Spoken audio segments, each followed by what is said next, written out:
Le changement climatique, le conflit en Ukraine et l'inflation. Principale raison de la flambée des prix de l'énergie en Europe, mais un autre facteur réside en mer.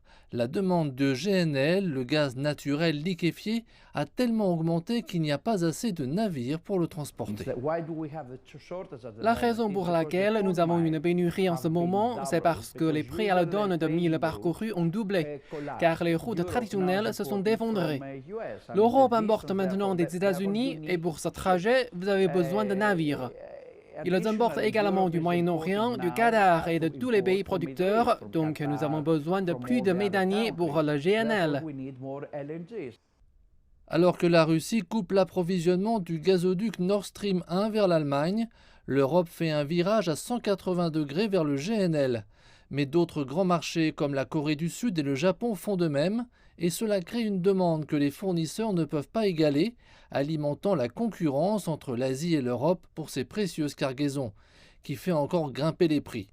Le coût du GNL est aujourd'hui jusqu'à 15 fois plus élevé qu'au début de l'année, mais ce n'est pas seulement dû à un manque de navires.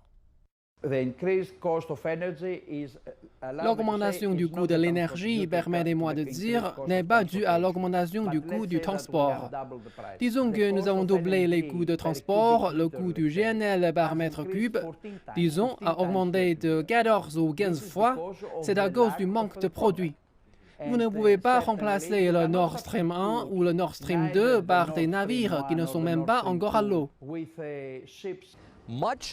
Une grande partie de l'électricité utilisée par les chantiers navals comme celui derrière moi provenait du gaz russe, le même gaz qui aidait à chauffer nos maisons.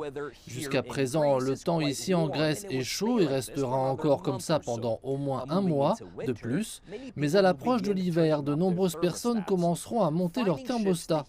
Trouver suffisamment de méthaniers pour garder les foyers européens au chaud cet hiver est une chose, mais combien cela coûtera-t-il est une inquiétude encore plus importante.